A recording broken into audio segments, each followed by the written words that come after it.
အားလုံးပဲမင်္ဂလာပါရှင်။ကားဂိတ်ကနောက်ဆုံးခီးတဲ့ဇလန်းလေးကိုတင်ဆက်ပေးပါမယ်ရှင်။ရန်ကုန်ကနေပကံကိုညဘက်ဝေးပြေကားတစ်စီးထွက်လာပါတယ်။ကားမောင်းသူကိုစော်မင်းကဒီလန်းကိုနှစ်ပေါင်းများစွာမောင်းလာသူဖြစ်ပါတယ်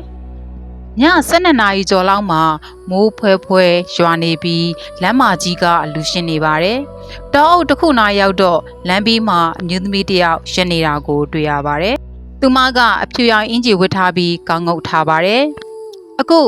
ရှေ့ကကားဂိတ်လိုက်လို့ရမလားယင်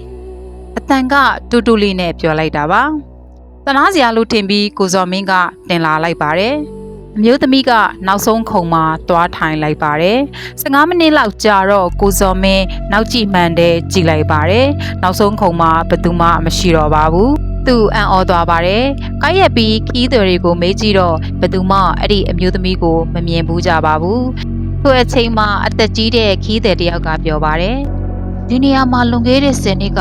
ကားတိုက်မှုဖြစ်ပြီးမိန်းကလေးတယောက်သေဆုံးခဲ့ဘူးတဲ့။ကိုစော်မင်းရဲ့ကြောတဲ့အေးဆက်သွားပါတယ်။အိမ်ပြန်ရောက်ပြီးကားတန်ရှင်ရဲ့လုပ်တဲ့အခါနောက်ဆုံးခုံပေါ်မှာဆွတ်နေတဲ့အမျိုးသမီးလက်ကင်ပေါ်ကတစ်ထည်ကိုတွေ့လိုက်ရပါတယ်။ပဝါရဲ့တောက်မှာစာတစ်ကြောင်းရေးသားထားပါတယ်။ကျေးဇူးတင်ပါတယ်အိမ်ပြန်ပို့ပေးလို့